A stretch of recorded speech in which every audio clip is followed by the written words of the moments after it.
ونستعينه ونستغفره ونؤمن به ونتوكل عليه ونعوذ بالله من شرور أنفسنا ومن سيئات أعمالنا من يهده الله فلا مضل له ومن يضلله فلا هادي له وأشهد أن لا إله إلا الله وأشهد أن محمدا عبده ورسوله أما بعد فإن خير الحديث كتاب الله وخير الهدي هدي محمد صلى الله عليه وسلم وشر الأمور محدثاتها وكل محدثة بدعة وكل بدعة ضلالة وكل ضلالة في النار أعوذ بالله من الشيطان الرجيم لقد كان لكم في رسول الله أسوة.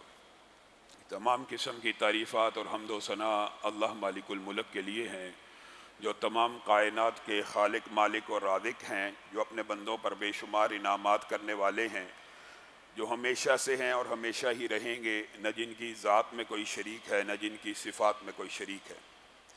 حمد و ثنا کے بعد لاکھوں کروڑوں درود و سلام ہوں اس ہستی اقدس و مقدس پر کہ جن کا نام نامی اور اسم گرامی حضرت محمد رسول اللہ صلی اللہ علیہ وآلہ وسلم ہے، جنہیں تمام کائنات کا ہادی، رہنما، مقتدی، پیشوا، رہبر، امام بنا کر بھیجا گیا اور جن کے قلب اطہر پر اللہ رب العزت نے اپنی آخری کتاب حمید کو نازل فرمایا۔ حمد و ثنا اور درود و سلام کے بعد لاکھوں رحمتیں ہوں آپ کے صحابہ پر، امت کے ادیبوں پر، شہیدوں پر، واعظین پر، مبلغین پر، مصنفین پر، محدثین پر کہ جن کی وجہ سے اسلام ٹھیک اور مکمل حالت میں ہم تک پہنچا۔ معزز سامعین گرامی قدر، گزشتہ چند خطبات میں آپ کے سامنے مسلمان بھائی کو مسکرا کے ملنے کے حوالے سے اس کی سائنسی توجیحات اور رسول اللہ صلی اللہ علیہ وسلم کی زندگی کے وہ چند انمول واقعات کہ جن کے اندر رسول اللہ صلی اللہ علیہ وسلم کے موتیوں جیسے دانت ظاہر ہوئے، آپ مسکرائے، آپ کے سامنے رکھے۔ آج آپ کے سامنے نبی کریم صلی اللہ علیہ وسلم کی سیرت کا وہ گوشہ رکھنا مقصود ہے کہ جس میں آپ کے بیش قیمت اور انمول آنسو آنکھوں سے نکلے، چمکدار آنسو آپ کے رخساروں کو، کوثر تسنیم سے دھلے ہوئے رخساروں کو تر کر گئے۔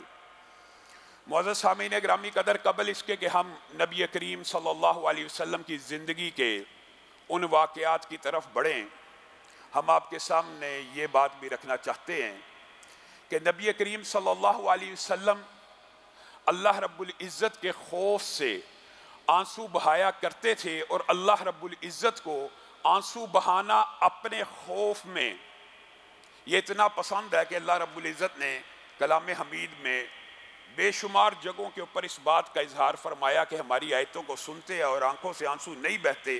کچھ لوگ ہیں جو آیتوں کو سنتے ہیں، سجدوں میں پڑ جاتے ہیں، آنکھوں سے آنسو بہتے ہیں، اپنے رب کو پکارو گڑ گڑا کر، رو کر، فلولا اذ جاءہم بأسنا تضرعوا، کیوں نہیں وہ روتے جب ان کے اوپر مصیبتیں آ جاتی ہیں۔ گویا اللہ رب العزت کو رونا پسند ہے، لیکن کیا یہ رونا وہ رونا ہے جس کو عرف عام میں ماتم کہا جاتا ہے، گریہ کہا جاتا ہے، نوحہ کہا جاتا ہے، رخساروں کو پیٹنا، گریبانوں کو چاک کرنا؟ رسول اللہ صلی اللہ علیہ وسلم نے واضح طور پہ اس بات کا اعلان کر دیا، جو گریبان کو چاک کرے، جو رخساروں کو پیٹے، جو نوحہ کرے، وویلا کرے، ماتم کرے اونچی آواز میں، جس طرح رسول اللہ صلی اللہ علیہ وسلم کا اعتدال ہے ہنسنے میں، اسی طرح رسول اللہ صلی اللہ علیہ وسلم کا اعتدال ہے رونے میں۔ ایک ضابطہ ہے، کوئی بندہ کہ یہ اللہ رب العزت نے کلام حمید میں کہہ دیا فلولا اذ جاءہم بأسنا، جب مصیبتیں آئیں کیوں نہ روئے؟ تو ہمیں رونا ہے، ہم نے پیٹنا ہے، ہم نے ماتم کرنا ہے۔ رسول اللہ صلی اللہ علیہ وسلم نے کہہ دیا جو نوحہ کرے، گریبانوں کو چاک کرے، رخساروں کو پیٹے، وہ میری امت میں سے ہی نہیں ہے۔ گویا رونے کی بھی ایک لمٹ ہے، لیکن ہاں رونا عبادات کے اندر بہترین عبادت ہے۔ حالی رونا کس وجہ سے؟ اللہ رب العزت کے خوف سے، یا اس ڈر سے کہ کل قیامت کے دن اللہ رب العزت مجھے اپنی بارگاہ میں کھڑا کرے گا۔ اس خوف سے، اس خشیت سے، اس رب کے سامنے پیشی کے ڈر سے رونا اللہ کو بھی محبوب ہے، اور رسول اللہ صلی اللہ علیہ وسلم کی حدیث بھی اس بات کی طرف اشارہ کرتی ہیں۔ اکیلی ایک حدیث اس باب میں کافی ہے کہ نبی کریم صلی اللہ علیہ وسلم نے ارشاد فرمایا کل قیامت کے دن جب کوئی سایہ نہیں ہوگا، اکیلا عرش کا سایہ ہوگا، اس عرش کے سائے میں ایک خوش نصیب شخص وہ بھی ہوگا جس نے تنہائی میں اللہ کو یاد کیا اور آنکھ سے آنسو نکل آیا، کل قیامت کا اتنا لمبا دن عرش عظیم کے سائے میں کاٹ لے گا۔ ایک وقت میں بتائیں، یہ اللہ کا احسان ہے مسلمان امت کے اوپر، ہمارے اوپر۔ ایک وقت میں بڑا کوئی سنگ دلی ہوگا جو زندگی میں کوئی ایک لمحہ ایسا نہ آیا ہو کہ اس نے اللہ کو یاد کیا اور آنکھیں نہ بہی ہوں۔ اور اس حدیث میں اس بات کے اوپر محدثین نے لکھا کہ اس سے مراد یہ نہیں ہے کہ روزانہ روتا ہو، ایک مرتبہ بھی تنہائی میں رب کو یاد کر کے رو پڑا، انشاءاللہ کل قیامت کے دن عرش عظیم کا سایہ پا لے گا۔ اتنی بڑی عبادت کہ رسول اللہ صلی اللہ علیہ وسلم کی احادیث متعدد ہیں۔ قاری صاحب یہ اسپیکر تو نہیں چل رہا؟ رسول اللہ صلی اللہ علیہ وسلم کی احادیث متعدد ہیں۔ پہلی بات یہ سمجھنے کی ضرورت ہے، رسول اللہ صلی اللہ علیہ وسلم نے، حضرت ابو ہریرہ اس حدیث کے راوی ہیں، وہ کہتے ہیں رسول اللہ صلی اللہ علیہ وسلم نے کہا، کتنی عظیم حدیث ہے، مفہوماً آپ کے سامنے رکھتا ہوں کہ اس بندے کا آگ میں جانا محال ہے، اس بندے کا جہنم میں جانا محال ہے، اس بندے کا دوزخ میں جانا ناممکن ہے جس نے اللہ رب العزت کے خوف سے آنسو بہائے، اس بندے کا جہنم میں جانا اس طرح محال ہے۔ مثال کیا دی؟ کتنی عمدہ مثال ہے۔ مثال یہ ہے جس طرح کوئی جانور ہو، تم اس کا دودھ دھو لو، اب برتن میں دودھ آ گیا ہے، کوئی بندہ کہے میں نے ان تھنوں میں اس دودھ کو واپس لٹانا ہے، جس طرح وہ دودھ تھنوں میں واپس نہیں جا سکتا، اسی طرح اللہ کی یاد میں رونے والا بندہ آگ میں نہیں جا سکتا۔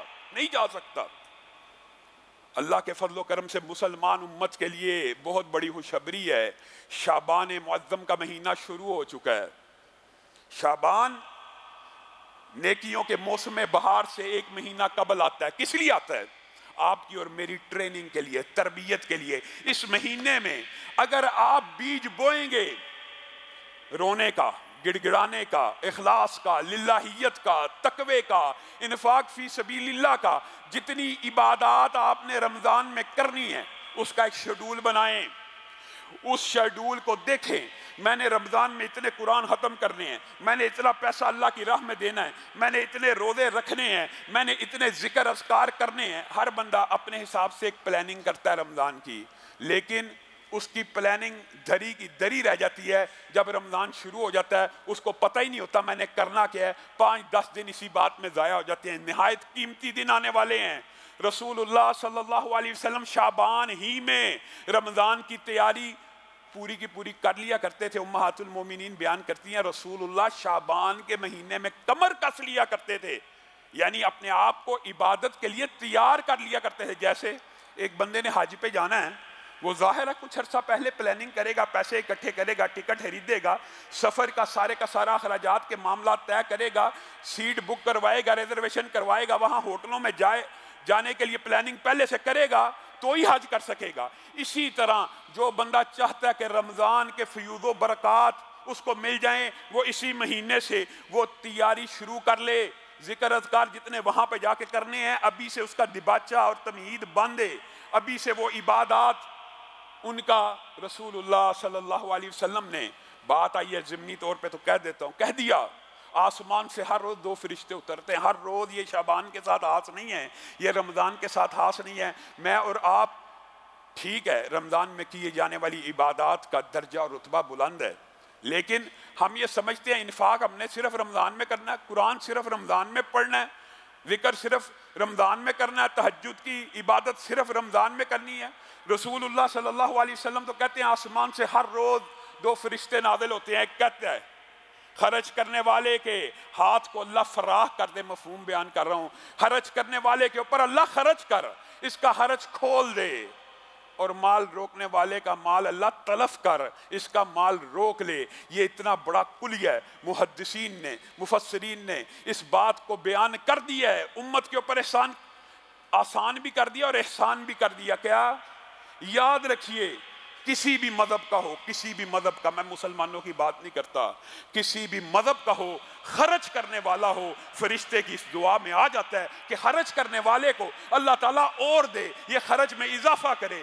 یاد رکھیے گا آپ اپنے ارد گرد بغور جائزہ لے لیں، خرچ کرنے والے کا خرچ اللہ بڑھا دیتا ہے، خرچ کرنے والے کا اللہ رزق بڑھا دیتا ہے، اور جو مال روکتا ہے، جو مال تنگ کرتا ہے، جو مال گنتا ہے، اس کو سٹور کرتا ہے، اس کے لیے فرشتہ اتر کے یہ بد دعا کرتا ہے۔ بتائیے فرشتے اللہ ہی کے حکم سے نازل ہوئے، اللہ کی مرضی کے بغیر دعا کر بھی نہیں رہے، اور اللہ ہی کے حکم پہ جب دعا کر رہے ہیں اللہ نے یہ دعا لا محالہ قبول کرنی ہے۔ جو روکتا ہے اللہ تو اس کا مال روک لے، تو اس کو دینا روک لے۔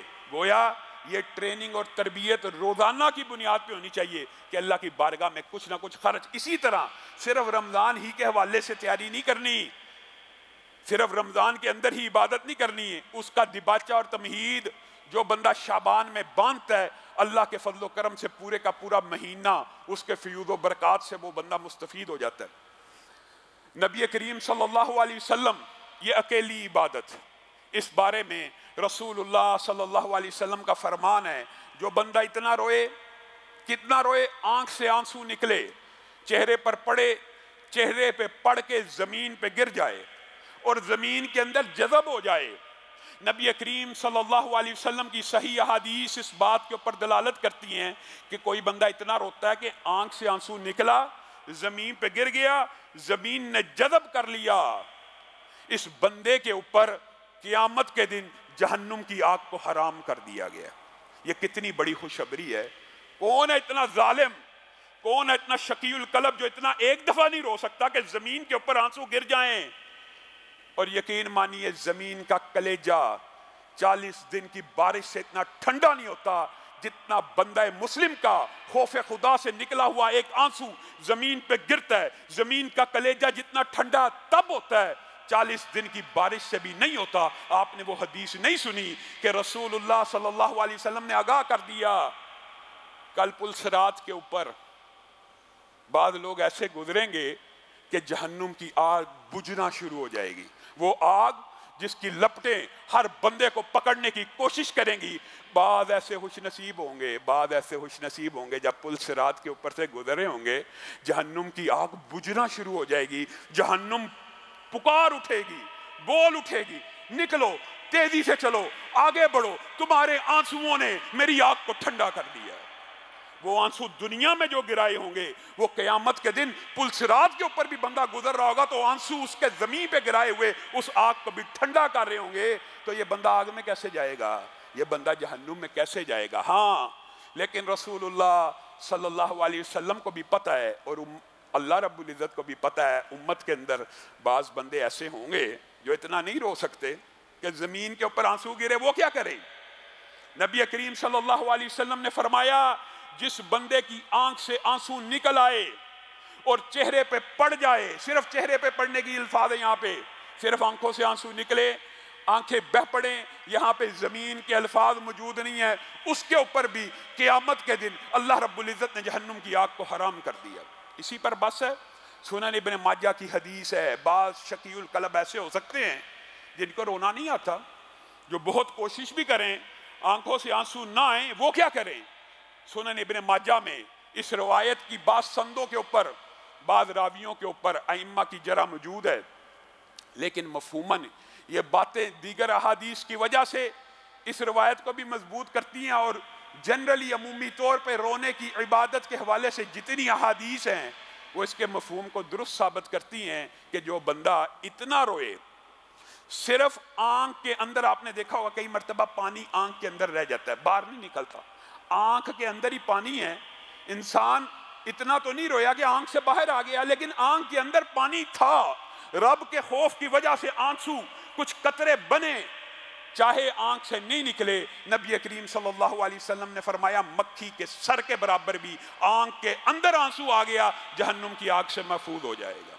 اور بعض روایات جن میں حضرت عمر کی روایت بھی شامل ہے، جس بندے کو رونا نہ آتا ہو، جس بندے کی آنکھیں نہ بہتی ہوں، جو بندہ نہ رو سکے، وہ کیا کرے؟ وہ اپنا چہرہ رونے والا بنا لے، اللہ رب العزت کے ہاں امید ہے اللہ تعالیٰ اس کو بھی معاف کر دے گا، چہرہ رونے والا بنا لینا۔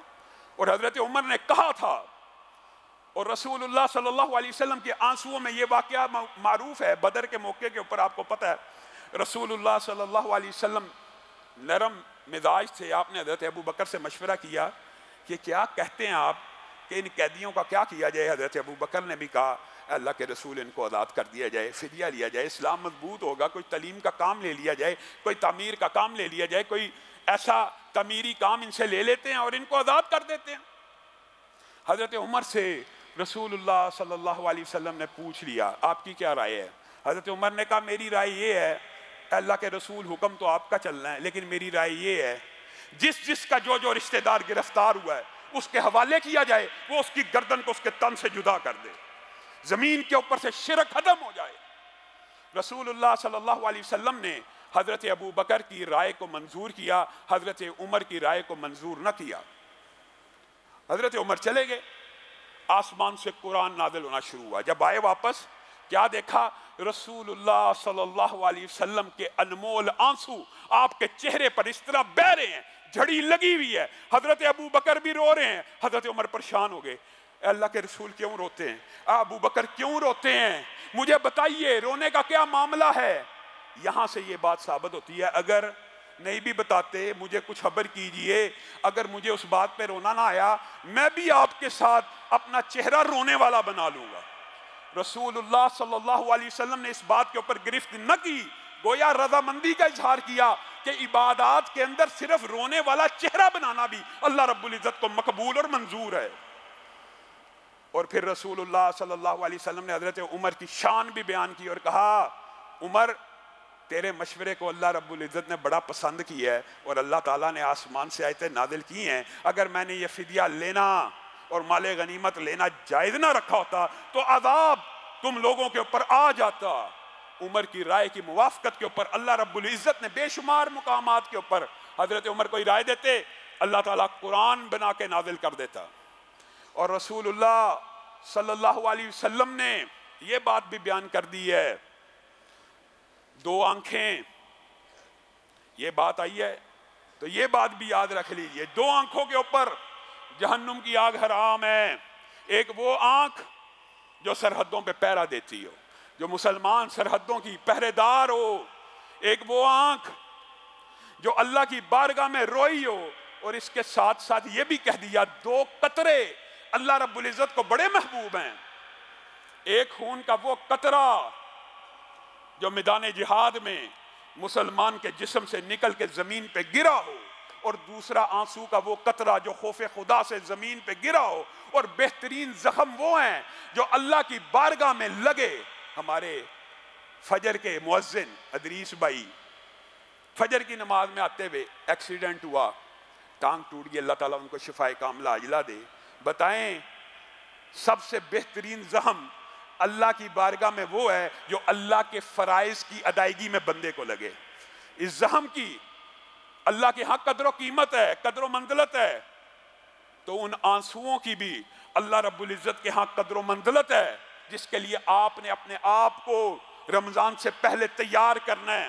رسول اللہ صلی اللہ علیہ وسلم یہ بات بھی یاد رکھیے, رشتہ داروں کے دنیا سے چلے جانے کے اوپر آنسو بہانا یہ رسول اللہ کی سنت ہے, لیکن ماتم کرنا سنت نہیں ہے, نوحہ کرنا سنت نہیں ہے, اپنے آپ کو پیٹنا مارنا سنت نہیں ہے. رسول اللہ صلی اللہ علیہ وسلم کی زندگی میں بے شمار واقعات ہیں. ابھی آپ کم عمر تھے, آپ کی سیرت کے ابتدا میں آپ کے سامنے یہ واقعہ رکھا تھا. ماں فوت ہوئی, بار بار ماں کو جا کے دیکھتے کہ میری ماں کو کیا ہو گیا, 6 سال کے بچے تھے, دائی کھینچتی تھی, آپ بار بار جا کے لپٹتے تھے. اور اسی پر بس ہے, صحابہ بیان کرتے ہیں ایک مرتبہ رسول اللہ صلی اللہ علیہ وسلم ایک قبر پہ پہنچے, زاروں کتار رونا شروع کیا, اتنا روئے اتنا روئے اتنا روئے کہ صحابہ بھی رونا شروع ہو گیا. آپ سے پوچھا گیا کیوں روتے ہیں, کہا یہ میری ماں کی قبر ہے. گویا رشتہ داروں کی جدائی کے اوپر, رشتہ داروں کے چلے جانے کے اوپر رونا اس میں اچنبے کی بات نہیں ہے, لیکن نوحے کے اوپر جو ہمارا اختلاف ہے وہ گرے بانوں کو چاک کرنے کے اوپر چہرے پہ تھپڑ مار. خود رسول اللہ صلی اللہ علیہ وسلم جب اپنے دادا کے جنازے کے پیچھے چلتے تھے, اور آپ کے سامنے یہ واقعات رکھے ہیں, جناب عبد المطلب کی مسند کے اوپر کوئی نہیں تھا بیٹھ سکتا, لیکن جب رسول اللہ صلی اللہ علیہ وسلم کم عمری میں بھی آتے تھے تو آپ کے چچا آپ کو اگر روکتے تھے تو دادا کہتے تھے ہرگز نہ روکو, مجھے اس کے اندر ایک قابلیت نظر آتی ہے اور مجھے لگتا ہے میرا یہ بیٹا سردار ہوگا. اور رسول اللہ صلی اللہ علیہ وسلم ماں کے بعد دادا سے مانوس ہوئے، اللہ کا کرنا ایسا ہوا 2 سال بعد وہ بھی دنیا سے چلے گئے، اور رسول اللہ صلی اللہ علیہ وسلم آپ کے جنازے کے پیچھے چلتے چلتے روتے تھے اور کہتے تھے دادا مجھے چھوڑ کے مت جائیے۔ رسول اللہ صلی اللہ علیہ وسلم نے اپنے رشتوں کے اوپر آنسو بہائے۔ جناب بات آئی ہے تو جناب حلیمہ سعدیہ کا جب رسول اللہ کو فتح مکہ کے بعد پتہ لگا، ان کو اطلاع ملی کہ آپ کی وہ جو رضائی والدہ ہیں، آپ کی بہن اور نند آئی تھی رسول اللہ کی بارگاہ میں، رسول اللہ نے ان کا اکرام بھی کیا، ان کی عزت بھی دی، ان کو تحفے بھی دیے۔ جب آپ کو پتہ لگا کہ ماں حلیمہ دنیا سے چلی گئی ہیں، رسول اللہ کی آنسوؤں کی جڑیاں لگ گئی۔ غزوہ حنین کے موقع کے اوپر بہن شیمہ آئیں، حوازن کے ساتھ جب جنگ ہوئی تو بہن شیمہ بھی قیدیوں میں شامل تھی۔ کسی نے سختی کی، وہ کہہ اٹھی رک جاؤ، تمہیں پتہ نہیں میں تمہارے نبی کی بہن ہوں۔ اس نے کہا کیسی بات کرتی ہے؟ کہا سچ کہتی ہوں، پوچھ لو۔ جناب شیمہ کو جب رسول اللہ کی بارگاہ میں پیش کیا گیا، رسول اللہ نے کہا بہن کیا نشانی ہے، تو ہی شیمہ ہے؟ شیمہ نے وہ انمول واقعات رسول اللہ کے سامنے رکھے، کہا آپ چھوٹے ہوا کرتے تھے تو آپ کو پتہ ہے میں آپ کو اپنے کندھے پہ اٹھایا کرتی تھی، آپ کے دندانے مبارک آئے تو آپ مجھے پیچھے سے کاٹ لیا کرتے تھے، آج بھی وہ نشان موجود ہے۔ رسول اللہ صلی اللہ علیہ وسلم کی آنکھوں سے آنسوؤں کی جھڑیاں لگ گئیں۔ بہن شیمہ کو کہا یہ میری چادر ہے، اس کے اوپر بیٹھ جائیے۔ بہن نے کہا نہیں، آپ بڑی عزت والے ہیں، آپ بڑے احترام والے ہیں، میں نہیں بیٹھ سکتی، ابھی اسلام بھی قبول نہیں کیا۔ رسول اللہ نے قسم دے کے کہا اس کے اوپر بیٹھ جاؤ، اور رسول اللہ نے بٹھایا، تکریم کی، عزت کی، کہا میری بہن اگر چاہتی ہو ہمیشہ کے لیے میرے ساتھ رہنا تو میں تمہیں عزت و احترام سے لے جاؤں گا، اور اگر چاہتی ہو اپنے قبیلے میں چلی جاؤ تو میں تمہیں اجازت دیتا ہوں۔ بہن شیمہ نے کہا سب سے پہلی بات ہے کہ اسلام کو قبول کرتی ہوں۔ اسلام کو قبول کیا۔ رسول اللہ صلی اللہ علیہ وسلم نے سینکڑوں جانور، بے شمار غلام اور لونڈیاں اپنی بہن کو عنایت کی۔ گویا صلہ رحمی اور رشتوں کے اوپر آنسو بہانا، اس کے اوپر کوئی کسی قسم کا تان تشنی نہیں ہے۔ انشاءاللہ آگے چل کے رسول اللہ کے بعد دیگر ایسے واقعات بھی آپ کے سامنے رکھیں گے، لیکن عصر حاضر میں ایک واقعہ میں ضرور بیان کرنا چاہتا ہوں آج ہی۔ یقین مانیے دکھ ہوتا ہے، لوگ میسج کرتے ہیں، فون کرتے ہیں، ہمارے بھائی ہیں بڑے امیر ہیں، ہمارے رشتہ دار ہیں بڑے امیر ہیں، اچھا ایسی عمارت کا کیا فائدہ؟ ہمارا حصہ نہیں دیتے، ہمارا حصہ نہیں دیتے۔ رسول اللہ صلی اللہ علیہ وسلم جاہلیت کی تمام رسموں کے اوپر جو کلہاڑا چلانے کے لیے آئے تھے، آج مسلمان امت نے وہی تمام رسموں کو پھر زندہ کر لیا ہے۔ کیا رسول اللہ اس لیے آپ کو یہ حدیثیں بیان کر کے گئے ہیں کہ جس نے 2 بیٹیوں کی کفالت کی، 3 کی کیوں بیان کی ہے؟ کیونکہ وہ معاشرہ شکاوت قلبی کا شکار تھا، بیٹیوں کی عزت نہیں تھا کرتا، عورت کو ناپسندیدہ سمجھتا تھا۔ رسول اللہ صلی اللہ علیہ وسلم نے ایسا کلہاڑا چلایا، نہ صرف ماں کا رتبہ دیا، نہ صرف بیوی بیٹی اور بہن کا رتبہ دیا، نہ صرف پھپھو کا رتبہ دیا، نہ صرف خالہ کا رتبہ دیا، بلکہ کیا کہہ دیا؟ تمہاری جائیدادوں کے اندر بھی یہ شامل ہیں۔ یہ ایک عظیم انقلاب تھا، یہ ایک عظیم نعرہ تھا جس کو آج مسلمان فراموش کر گئے ہیں۔ کون سا اسلام؟ کہاں کی انسانیت؟ رسول اللہ صلی اللہ علیہ وسلم عرب معاشرے کے اندر اس بات کو لے کے آئے کہ خبردار، آج کے بعد یہ صنف نازک، اس کا رشتہ ہر جگہ احترام کا، احترام کا، احترام کا۔ بہن کی شکل میں وہ بھائی سے اعلیٰ ہے، بیٹی کی شکل میں وہ بیٹے سے اعلیٰ ہے، ماں کی شکل میں وہ باپ سے اعلیٰ ہے۔ صرف ایک جگہ پہ رسول اللہ صلی اللہ علیہ وسلم نے خامند کو بیوی سے افضل قرار دے دیا۔ یہ شور مچانے والی ہیں، ان کو کیا پتا رسول اللہ صلی اللہ علیہ وسلم نے اس دور میں کیسی کاری ضرب لگائی۔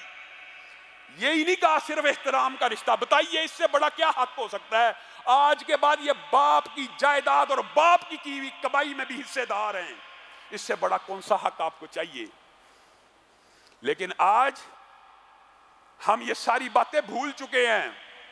خود لاکھ پتی، کروڑ پتی، ارب پتی بھی ہوگا، بہن کو حصہ دیتے ہوئے تکلیف اور موت پڑ رہی ہے۔ رسول اللہ صلی اللہ علیہ وسلم کے سامنے صحابی آئے اور اپنی شقاوت قلبی کا ذکر کرنا شروع کیا. کہا میری بیٹی تھی، میرے آگے دوڑتی تھی، میرے پیچھے دوڑتی تھی، مجھ سے والہانہ پیار کیا کرتی تھی. اے اللہ کے رسول، میں نے اس کو آواز لگائی، وہ دوڑتی ہوئی میرے پیچھے چلی آئی. میں اس کو لے کے 2 روایات ہیں، میں اس کو لے کے کنویں کے اوپر پہنچا. میں اتنا شقی القلب تھا، کنویں کے اوپر لٹکایا، ہاتھ چھوڑ دیا. اس کے منہ سے آواز نکلی، ہائے بابا، اے میرے بابا، یہ کیا کر دیا؟ اور دوسری روایت کے اندر آتا، میں گھڑا کھود رہا تھا، مٹی میرے جسم کے اوپر پڑتی، میرے کپڑوں پہ پڑتی، وہ بچی پیار سے آگے بڑھتی، ہائے میرے بابا کے کپڑے گندے ہو رہے ہیں، میرے کپڑوں کو جھاڑتی. رسول اللہ صلی اللہ علیہ وسلم اپنے صحابی کے منہ سے یہ واقعہ سن رہے ہیں اور زارو کتار رو رہے ہیں. صحابہ نے کیا، بس کر دو، ہمارے نبی کو سردہ کرتے ہو، ہمارے نبی کو رلاتے ہو. رسول اللہ نے کہا نہیں، اس کو مت روکو، یہ اپنا کتھارسس کرنا چاہتا ہے، یہ اپنے اس غم کو بھلانا چاہتا ہے. یہ جتنے شقی القلب تھے، یہ آج اپنی اس غلطی کا ادراک کر کے اپنے گناہوں کی معافی مانگنا چاہتا ہے. رسول اللہ نے کہا دوبارہ شروع کر. اس صحابی نے دوبارہ واقعہ سنایا اور کہنے لگا، آخری لمحات تھے، بیٹی کے اوپر مٹی کی کھدالے پھینک رہا تھا. بیٹی اس وقت بھی کہہ رہی تھی، بابا آپ کے کپڑے گندے ہو رہے ہیں، آپ یہ کیا کر رہے ہیں؟ میں نے ایک نہ سنی، میں نے اس کو زندہ دفن کر دیا، میں نے اس کو زندہ دفن کر دیا. رسول اللہ صلی اللہ علیہ وسلم روتے ہوئے بولے، اے صحابی، تو نے بڑا ظلم کیا، تو بڑا شقی القلب تھا، لیکن تجھے ایک خوشخبری سناتا ہوں کہ اسلام قبول کر لینے سے اللہ رب العزت ماضی کے سارے گناہ معاف کر دیتا ہے. آج مسلمان امت اس بیٹی کو جب زندہ درگور کیا جاتا تھا، وہ صحابہ بھی اتنے سخت دل ہوا کرتے تھے، لیکن جب اسلام لائے اپنے واقعات کو یاد کر کر کے رو رہے ہیں. آج مسلمان امت کے نوجوان تگڑے مضبوط کمائیاں کر رہے ہیں، بہنوں کے حصے نہیں دے رہے، بیٹیوں کو حصہ نہیں دے رہے، جی جہیز دے دیا اب حصہ کوئی نہیں ہے. یہ کہاں کا اسلام ہے؟ رسول اللہ صلی اللہ علیہ وسلم اس لیے بیٹیوں کے حقوق کے اوپر اور امت کے لیے اس لیے آنسو بہاتے رہے. رسول اللہ صلی اللہ علیہ وسلم کے پاس عصر حاضر کا ایک بہت بڑا مسئلہ یقین مانیے بہنوں کا حصہ نہ دینا، بیٹیوں کو حصے نہ دینا، ان کو جائیدادوں سے محروم کر دینا بھی ہے. اور دوسری جو بات ہے نا، وہ بھی سن لیجئے، معاشرے کے اندر جو ناسور ہے، کئی دفعہ دل میں خیال آتا ہے کاش ہمارے والدین بھی زندہ ہوتے، ہم ان کی خدمت کیا کرتے، لیکن بد نصیب ہیں وہ بچے جن کے والدین زندہ ہیں اور وہ اپنے لیے جنت کو کما نہیں رہے. رسول اللہ کی بارگاہ میں ایسے ہی ایک بندہ آیا، حضرت جابر، کہنے لگے اللہ کے رسول، میں کماتا ہوں، میں محنت کرتا ہوں، میں سٹرگل کرتا ہوں، میرا باپ بڑا سخت دل آتا ہے، میرے سے پیسے لے جاتا ہے. شکایت کرنے کے لیے آئے ہیں اپنی طرف سے. رسول اللہ آپ کو اور مجھے کیا اقتدار سمجھانے کے لیے آئے ہیں؟ آج ہم اسلام کی الف سے بھی واقف نہیں ہیں. کہاں پہ ماں باپ؟ اولڈ ہوم میں. کیسی بدبختی ہے، ماں باپ کہاں ہیں جی؟ اولڈ ہوم میں. مر جائے بندہ، زندہ درگور ہو جائے، جس کے ماں باپ اس کی زندگی میں اولڈ ہوم میں موجود ہیں. اللہ کے رسول سارا پیسہ کھا لیتے ہیں، پوچھتے بھی نہیں، اجازت بھی نہیں طلب کرتے. اچھا بلا اپنے باپ آیا. روایات 2 قسم کی ہے، کہ ضعیف ہے، اس کے اندر اس باپ کی ساری شاعری بھی موجود ہے. جو صحیح ہے وہ بھی بات رکھتا ہوں، لیکن یہ جو باتیں ہوتی ہیں صحیح روایات کے اندر بھی وہ مفہوم موجود ہوتا ہے. رسول اللہ نے کہا ہاں بتا، یہ بیٹے جابر نے شکایت کی ہے آپ کی کہ آپ اس سے پوچھے بغیر پیسے لے لیتے ہیں، آپ اس سے پوچھے بغیر خرچ کر لیا کرتے ہیں، کیا معاملہ ہے؟ کہا یہ اللہ کے رسول درست کہتا ہے، میں یہ نہیں دیکھتا کہ میں اس سے اجازت لوں، اس کی کچھ وجوہات ہیں. یہ ابھی چھوٹا سا تھا، پیشاب کر دیا کرتا تھا تو 2 بھی نہیں تھا سکتا، میں صاف کیا کرتا تھا.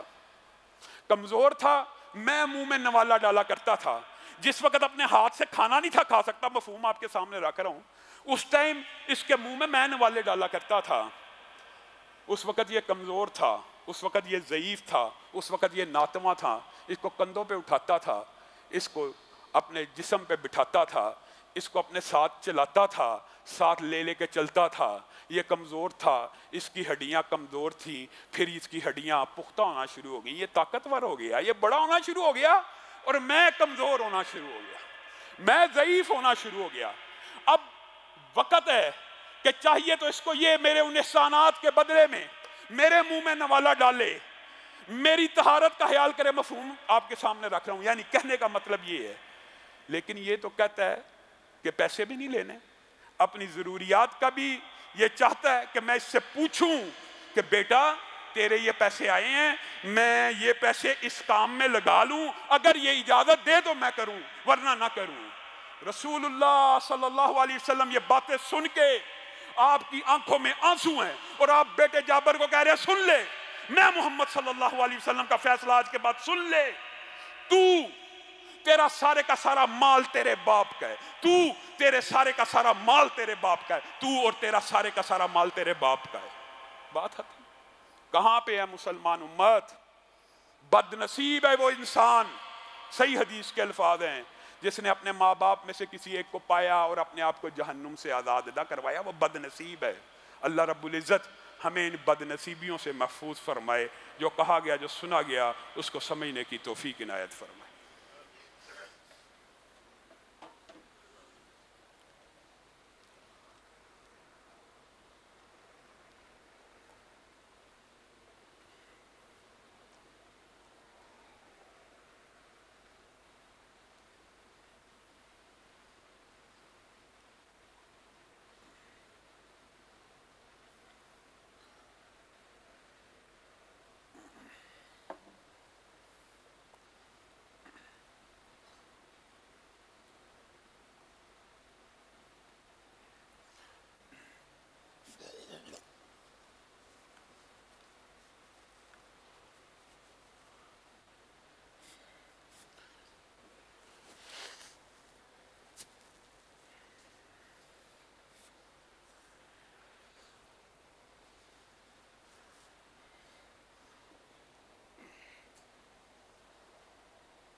ان الحمد لله نحمده ونستعينه ونستغفره ونؤمن به ونتوكل عليه ونعوذ بالله من شرور انفسنا ومن سيئات اعمالنا من يهده الله فلا مضل له ومن يضلل فلا هادي له واشهد ان لا اله الا الله واشهد ان محمدا عبده ورسوله اما بعد فان خير الحديث كتاب الله وخير الهدي هدي محمد صلى الله عليه وسلم وشر الامور محدثاتها وكل محدثة بدعة وكل بدعة ضلالة وكل ضلالة في النار۔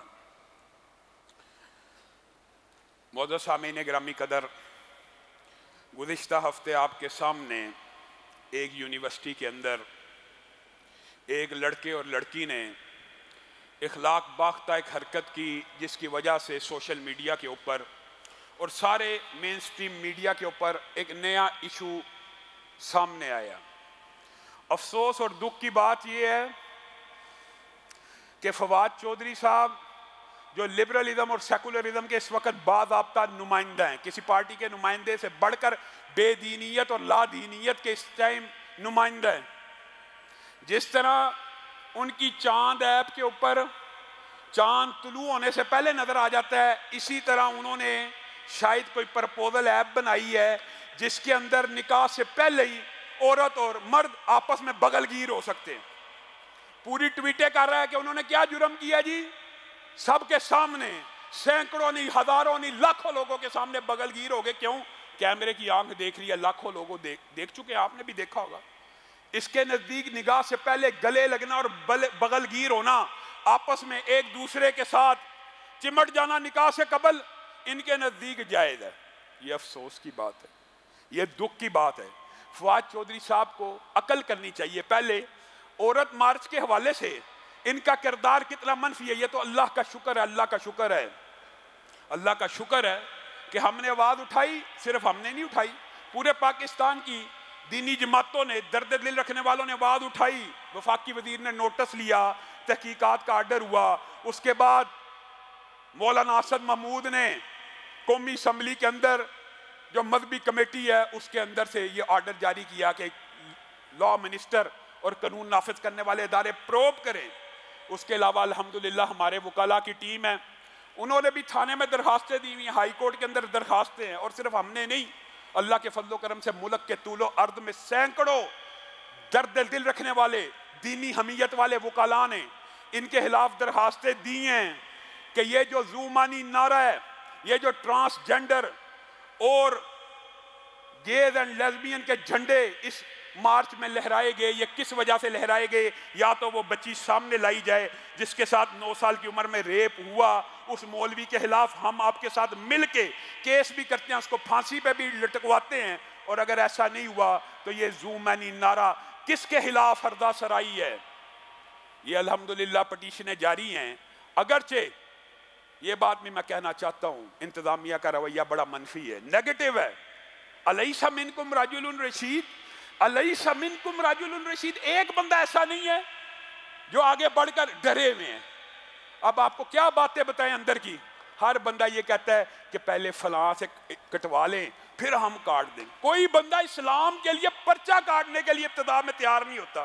ایک افسر ایسی دینی حمیت کا نہیں ہے، اس کو نہیں پتا کہ گیز اینڈ لیزبین کے علل ایران یہ جو جھنڈیاں لہرائے گئے، اس میں کیا کوئی ابہام ہے؟ رینبو فلیگ لہرایا گیا، ٹرانسجنڈر فلیگ لہرایا گیا، یہ زومانی جملہ لکھا گیا، کوئی کسی قسم کا ابہام نہیں ہے، لیکن ڈرے ہوئے ہیں۔ انشاءاللہ عدالتی محاذ کے اوپر قومی اسمبلی میں بھی آواز اٹھ گئی ہے۔ یہ فائدہ ہوتا ہے دینی بندے کا اسمبلی میں جانے کا۔ اکیلے اسد محمود نے پوری کی پوری درخواست کو پروب کر لیا، آرڈر دلوا دیا، لا منسٹری کو حرکت میں لے آیا ہے۔ کیا مولوی تھا اس لیے لے آیا؟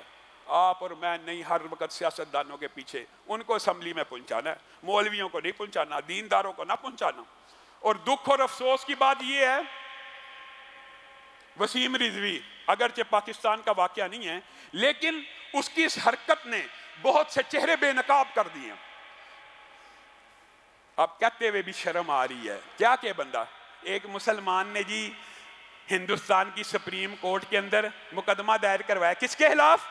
ایک مسلمان نے ہندوستان کی سپریم کورٹ میں قرآن کے خلاف مقدمہ درج کرا دیا، قرآن کے خلاف، کہ اس کے اندر 26 آیات ایسی ہیں جن میں اللہ رب العزت نے جہاد کا حکم دیا ہے، ان آیتوں کو قرآن سے نکال دیا جائے، یہ کتاب دہشت گردی کا درس دیتی ہے۔ ایک مسلمان نے قرآن کے خلاف، نام نہاد مسلمان نے، آپ کو ہم کہتے ہیں یہ رافضی قرآن کے منکر، آپ کہتے ہیں نہیں نہیں مولوی اپنی طرف سے کہہ رہا ہے، اپنی طرف سے کہہ رہا ہے۔ یہ مانتے ہیں روافض قرآن کو، یہ مانتے ہیں۔ جو صحابہ کا ایمان نہ مانے وہ کیسے قرآن کو مان سکتا ہے؟ صحابہ کی وجہ سے یہ قرآن مکمل محفوظ حالت میں ہم تک پہنچا ہے۔ وہ صحابہ کا ایمان نہیں مانتے، وہ صحابہ کا ایمان نہیں مانتے، قرآن کو کیسے مانیں گے؟ روافض قرآن کے اندر تحریف کو اپنا عقیدہ سمجھتے ہیں، ورنہ کسی مسلمان کی جرت ہے کہ قرآن کے خلاف مقدمہ قائم کرے کہ 26 آیات؟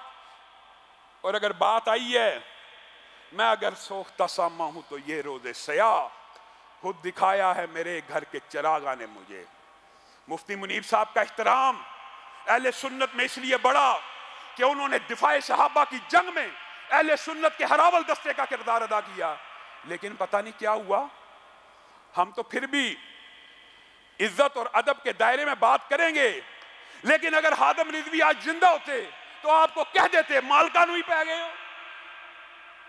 مفتی منیب صاحب نے تقریر کرتے ہوئے کہہ دیا کہ سیاست امیر معاویہ کا نعرہ، سیاست امیر معاویہ زندہ باد کا نعرہ معاذ اللہ اہل سنت کا نعرہ نہیں ہے، معاذ اللہ۔ مفتی صاحب کو اپنے بیان کی وضاحت دینی چاہیے، خود دینی چاہیے، ورنہ اگر مفتی صاحب کی عقیدت اور احترام، یقین مانیے رویت حلال کمیٹی میں انہوں نے اتنی عزت نہیں کمائی ہوگی جتنی چند ماہ کے اندر دفاع صحابہ کے مشن کو اٹھا کر کمائی ہے۔ کیا آپ اپنی محنتوں کے اوپر پانی پھیرنا چاہتے ہیں؟ وہ سیاست جس کو رسول اللہ صلی اللہ علیہ وسلم رحمت کہہ کے زندہ باد کہیں، وہ سیاست جس کو حسن و حسین آپ کے ہاتھ پہ بیٹھ کر کے زندہ باد کہیں کہ حسن و حسین نے بھی خلافت مان لی، حسن و حسین نے بھی قیادت مان لی. آپ کون ہوتے ہیں اس نعرے کو زندہ باد نہ کہنے والے؟